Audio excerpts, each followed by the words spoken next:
जय जोहार। मैं अभय सिंह राणा, रुद्रा इंस्टीट्यूट ग्रुप। साथियों, आज की क्लास छत्तीसगढ़ का सामान्य अध्ययन। जैसा कि आप जानते हैं, छत्तीसगढ़ लोक सेवा आयोग तथा छत्तीसगढ़ व्यापम की परीक्षाओं में छत्तीसगढ़ का सामान्य ज्ञान काफी महत्वपूर्ण विषय है। छत्तीसगढ़ हमारा अपना राज्य, हमारी छत्तीसगढ़ महतारी, इसका ज्ञान होना हर प्रतिभागी को आवश्यक है। इस कड़ी में रुद्रा इंस्टीट्यूट आज छत्तीसगढ़ सामान्य अध्ययन के तहत छत्तीसगढ़ के सामान्य परिचय अर्थात छत्तीसगढ़ के भौगोलिक अध्ययन पे आपको एक संक्षिप्त वीडियो के माध्यम से प्रकाश डाल रहा है। साथियों, जैसा कि आप जानते हैं, हमारा छत्तीसगढ़ राज्य मध्य प्रदेश से पृथक होकर 1 नवंबर 2000 को एक राज्य बना। यह देश का वर्तमान में क्षेत्रफल की दृष्टि से 9वां सबसे बड़ा राज्य है। भारत का कुल क्षेत्रफल 32,87,263 वर्ग किलोमीटर, उसमें 1,35,191 वर्ग किलोमीटर क्षेत्र हमारे छत्तीसगढ़ राज्य का है। आइए हम मानचित्र के तहत छत्तीसगढ़ के विषय में एक संक्षिप्त जानकारी प्राप्त करते हैं। देखिए, आपके समक्ष हमने बोर्ड पे 2 मानचित्र लगा रखे हैं। यह छत्तीसगढ़ का राजनीतिक मानचित्र है। दोस्तों, यह मानचित्र 27 जिलों के आधार पे है, जबकि अब वर्तमान में राज्य में 33 जिले बन चुके हैं। लेकिन अगर हम राजनीतिक सीमाओं के तहत छत्तीसगढ़ राज्य को देखें तो दोस्तों, ये आपके समक्ष छत्तीसगढ़ के मानचित्र में अगर आप देखें तो ये उत्तरी छत्तीसगढ़ है। उत्तरी छत्तीसगढ़ को हम अगर राजनीतिक रूप से देखें तो ये आपके समक्ष जो दिख रहा है ऊपर का भाग, खासतौर पे ये पूर्वी बघेलखंड का पठार, पूर्वी बघेलखंड का पठार, जबकि उससे लगा हुआ उत्तर में सबसे छोटा भौगोलिक खंड है जसपुर सामरीपाट। किंतु छत्तीसगढ़ राज्य को हम 4 भौगोलिक खंडों में वर्गीकृत करते हैं। इन 4 भौगोलिक खंडों में छत्तीसगढ़ राज्य का सबसे बड़ा भौगोलिक खंड क्षेत्रफल में, जो कुल क्षेत्रफल का आधे से अधिक भाग पे आच्छादित है, इसे हम महानदी बेसिन या छत्तीसगढ़ का मैदान कहते हैं। जैसा कि आप मानचित्र में देख रहे हैं, छत्तीसगढ़ राज्य के इस मानचित्र में पूर्वी बघेलखंड का पठार, वर्तमान में भरतपुर, मनेन्द्रगढ़, चिरमिरी, ये वाला क्षेत्र अलग हो चुका है। कोरिया, सूरजपुर, सरगुजा और बलरामपुर का क्षेत्र कुछ आता है। बलरामपुर जिले का कुछ भाग पूर्वी बघेलखंड के पठार में आता है, जबकि इससे लगा हुआ संपूर्ण जसपुर जिला तथा बलरामपुर जिले की सामरी तहसील, ये आपको जो दिख रहा है, ये जसपुर सामरीपाट है। दोस्तों, मन में उत्सुकता होगी कि इसका नाम जसपुर सामरीपाट क्यों है। देखिए, जसपुर जिला ये हमारा जिला है और उसके साथ बलरामपुर की सामरी तहसील। एक रोचक तथ्य यह है कि जसपुर सामरीपाट भौगोलिक रूप से राज्य का सबसे छोटा भौगोलिक खंड है, किंतु इसके साथ ही इस क्षेत्र में पाट भूमि का विस्तार सर्वाधिक है। आपके मन में सवाल आएगा कि पाट भूमि क्या होती है। अगर हम कहें तो हमारी धरातल में एक उच्च क्षेत्र जिसका शिखर एक मैदानी भाग से वर्गीकृत हो, इसे पाट कहा जाता है। पर्वत का जो शिखर होता है नुकीला होता है, लेकिन पाट एक ऊंचा भौगोलिक खंड होता है जिसके ऊपर में एक मैदान, खेत और बस्तियां बसी होती है। हमारे राज्य के मानचित्र में जसपुर सामरीपाट की एक रोचक विशेषता यह है कि राज्य का सर्वाधिक औसत ऊंचाई वाला क्षेत्र है। यही नहीं, जसपुर सामरीपाट राज्य के सबसे ठंडे क्षेत्रों में भी गिना जाता है। यहां अनेक पाट भूमि है, जिनमें से हम आगे इस पर प्रकाश डालेंगे, जैसे कि इसमें जारंग पाट, लहसुन पाट, जमीर पाट, सामरी पाट, जसपुर पाट, पंडरा पाट आदि।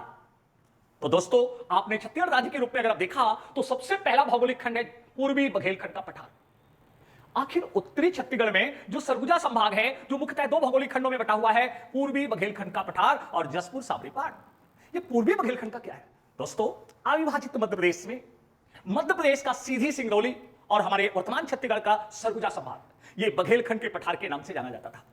किंतु 1 नवंबर 2000 को जब छत्तीसगढ़ पृथक राज्य बना तो बघेलखंड का कुछ भाग सीधी सिंगरौली ये मध्य प्रदेश में रह गया, जबकि उसका पूर्वी खंड जिसमें हमारा सरगुजा संभाग का बहुत बड़ा भाग आता था, इसे हम बघेलखंड कहते हैं। वस्तुतः मध्यकाल में यहां बघेला राजपूतों का शासन था, इसलिए इसे बघेलखंड कहा जाता है। किंतु एक और जनश्रुति है कि एक बघेली भाषी क्षेत्र है और बघेली भाषी क्षेत्र होने की वजह से इसे बघेलखंड कहा गया। बघेलखंड का पठार हमने आपको नक्शे के तहत बताया कि ये पठारी भूमि है। आपके मन में आएगा, what is the plateau and what is the पठार। जब ज्वालामुखी विस्फोट की वजह से लावा मैदान में बिखर जाता है या छितरा जाता है और जो एक प्लेन समतल कठोर चट्टानी मैदान के रूप में बढ़ जाता है, इसे हम पठार कहते हैं। अगर हम छत्तीसगढ़ राज्य के मानचित्र को देखें तो हमारे यहां जो भौगोलिक विस्तार में सर्वाधिक भूभाग में पठारी क्षेत्र का विस्तार है। दोस्तों, बघेलखंड के पठार की जीवन रेखा हम रिहन नदी को कहते हैं। रिहन नदी सरगुजा जिले में मतरिंगा के पहाड़ियों से निकलकर ऐसे उत्तर की ओर प्रवाहित होते हुए उत्तर प्रदेश में प्रवेश करती है, जहां पर इसमें गोविंद वल्लभ पंत सागर झील स्थित है। रिहन नदी सोन नदी की सहायक है।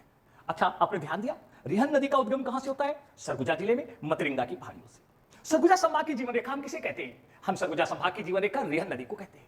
अच्छा दोस्तों, तो आपने ये देखा पूर्वी बघेलखंड का पठार और जसपुर सामरीपाट। आइए आगे बढ़ते हैं।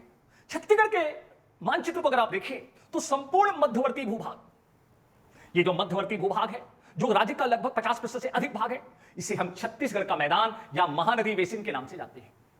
यह एक बहुत विस्तृत भाग है। अगर इसमें हम देखें तो संपूर्ण बिलासपुर संभाग, दुर्ग संभाग और रायपुर संभाग शामिल है। छत्तीसगढ़ का मैदान यह एक कटोरे नुमा आकृति है। अब दोस्तों अगर आप इसको ध्यान से देखेंगे तो यह छत्तीसगढ़ का प्राकृतिक मानचित्र है। प्राकृतिक मानचित्र में यह हरे रंग की जो आकृति बनी हुई है, इसे बाउला पैडी या धान का कटोरा या छत्तीसगढ़ का मैदान कहते हैं। यह मैदानी भाग के बाहरी आवरण में अगर आप देखेंगे तो उच्च पर्वतीय भाग स्थित है। यह समक्ष आपके मैकल पर्वत दिख रहा है। इस साइड अगर देखेंगे तो आपको दल्ली राजरा की पहाड़ियां दिखाई देंगी। इस साइड देखेंगे धारी डोंगर की पहाड़ियां दिखाई देंगी। इधर देखेंगे तो पिंडरा लोरमी का पठार और ये छोरी उदयपुर की पहाड़ियां। छत्तीसगढ़ का मैदान महानदी और उसकी सहायक नदियों द्वारा विस्तारित है। यह राज्य का उपजाऊ में भाग है। सबसे बड़ी खासियत यह है कि छत्तीसगढ़ के मैदान के मध्यवर्ती भाग में कडप्पा शैल समूह का सर्वाधिक विस्तार है, जो चूना पत्थर, डोलोमाइट, क्वार्टजाइट आदि के लिए जानी जाती है। राज्य की अधिकांश नदियां इसी छत्तीसगढ़ के मैदानी भाग में प्रवाहित होती है। महानदी और उसकी सहायक नदियों में इस क्षेत्र में एक उपजाऊ मैदान का निर्माण किया है। राज्य की आधे से अधिक आबादी का संकेंद्रण, राज्य में सर्वाधिक औद्योगिकरण इसी भूभाग में होता है। तो दोस्तों आपने देखा कि छत्तीसगढ़ का मैदान एक भौगोलिक खंड है। यह राज्य का सर्वाधिक तापमान वाला क्षेत्र है। औसत तापमान राज्य में सर्वाधिक यही होता है। यह मैदानी भाग खनिज संपदा में भी काफी समृद्ध है। छत्तीसगढ़ के मैदान के बाद अगर हम आज सामान्य परिचय की तरफ से देखें तो छत्तीसगढ़ राज्य का दक्षिणवर्ती भूभाग, आप इस नक्शे में देखिए, यहां से मैंने लाइन खींची और ये पूरा क्षेत्र जो है, ये दक्षिणवर्ती भूभाग जो है दंडकारण्य का पठार के नाम से जाना जाता है। दंडकारण्य का पठार अर्थात संपूर्ण बस्तर संभाग दंडकारण्य के पठार के अंतर्गत आता है, जिसमें उत्तर में कांकेर जिला, अगर कहें तो कांकेर से लगा हुआ नारायणपुर जिला, कोंडागांव जिला, बीजापुर, दंतेवाड़ा, सुकमा और बस्तर। अगर हम देखें तो इस राज्य के मानचित्र में एक महत्वपूर्ण प्रश्न आता है कि राज्य में कौन कौन से जिले हैं भू आविष्टित। आपने शब्द सुना, भू आविष्टित अर्थात लैंड लॉक। ऐसे जिले जिनकी सीमाएं किसी पड़ोसी राज्य को स्पर्श ना करे उसे हम भू आविष्टित कहते हैं। अगर हम दंडकारण्य के मानचित्र को देखते हैं तो दंडकारण्य के मानचित्र में दंतेवाड़ा जिला ये आपको दिख रहा है, ये भू आविष्टित एकलौता जिला है। तो साथियों हमने देखा दंडकारण्य का पठार छत्तीसगढ़ राज्य का दक्षिणवर्ती भूभाग है। दंडकारण्य, आपके मन में प्रश्न उठेगा इसको दंडकारण्य क्यों कहते हैं। दोस्तों इसका बड़ा रोचक तथ्य है कि महाभारत काल में इसे दंडकारण्य के नाम से जाना जाता था, क्योंकि दंड नामक किसी राक्षस का यहां शासन था। इसलिए इस क्षेत्र को पौराणिक या किंवदंतियों के रूप में दंडकारण्य के नाम से जाना गया और आज भी भौगोलिक रूप से एक बहुत बड़े भूभाग को भारत के मानचित्र में दंडकारण्य के पठार के नाम से जाना जाता है। यह सघन मानचित्र दुर्गम क्षेत्र से युक्त है। राज्य में अगर देखा जाए तो सबसे विरल जनसंख्या दंडकारण्य के पठार में पाई जाती है। विरल अर्थात यहां आबादी का संकेंद्रण काफी कम है, लेकिन खनिज संपदा की दृष्टि से दंडकारण्य का पठार काफी समृद्ध है। अगर हम देखें तो हमारे पास एक रोचक तथ्य आता है कि दंडकारण्य के मध्य में आयरन ओर सीरीज नामक चट्टानी भाग है, जो धारवाड़ शैल समूह है। यह लौह एस, टीना जैसे खनिज भंडार के लिए जाना जाता है। राज्य में सर्वाधिक लौह एस का भंडार दंडकारण्य के पठार क्षेत्र में ही पाया जाता है, जिनमें आप सब जानते हैं दंतेवाड़ा में बेलाडीला की खदान, कांकेर, नारायणपुर और उससे लगा हुआ बालोद जिला है, जिसमें दल्ली राजरा की लौह एस माइंस आप सबको मालूम है। तो दोस्तों हमने ये देखा दंडकारण्य का पठार। एक रोचक तथ्य यह है कि दंडकारण्य का पठार या बस्तर संभाग राज्य में सर्वाधिक वर्षा क्षेत्र है। राज्य में सर्वाधिक मानसूनी वर्षा नारायणपुर जिले के अबुझमाड़ में होती है, इसलिए इसे अबुझमाड़ को छत्तीसगढ़ का चेरापूंजी के नाम से जानते हैं। तो दोस्तों सामान्य रूप से मैंने आपको एक मोटी जानकारी छत्तीसगढ़ का भौगोलिक परिचय। तो हम क्या जानते हैं, हमारे छत्तीसगढ़ को भौगोलिक रूप से 4 खंडों में बांटा गया है। सबसे उत्तरी भूभाग को बघेलखंड का पठार या पूर्वी बघेलखंड का पठार, उत्तर पूर्वी क्षेत्र को जसपुर सामरीपाट, मध्यवर्ती भाग को छत्तीसगढ़ का मैदान, जबकि दक्षिणवर्ती भाग को दंडकारण्य के पठार के नाम से जानते हैं। तो दोस्तों आपको इस वीडियो में भौगोलिक परिचय के रूप एक सामान्य जानकारी प्राप्त हुई होगी और मुझे यह विश्वास है कि यह ज्ञानवर्धक जानकारी आपके प्रतियोगी परीक्षा में काम आएगी। अतः आप हमारी सीरीज में रोचक वीडियो देखने के लिए लगातार जुड़े रहें और छत्तीसगढ़ राज्य के समान परिचय की कड़ी में शीघ्र मैं अगला वीडियो आपको छत्तीसगढ़ की सीमाएं राजनीतिक मानचित्र पर प्रकाश डालूंगा। दोस्तों पसंद आए तो शेयर करें, लाइक करें और अपने सुझाव जरूर हमें दें। धन्यवाद।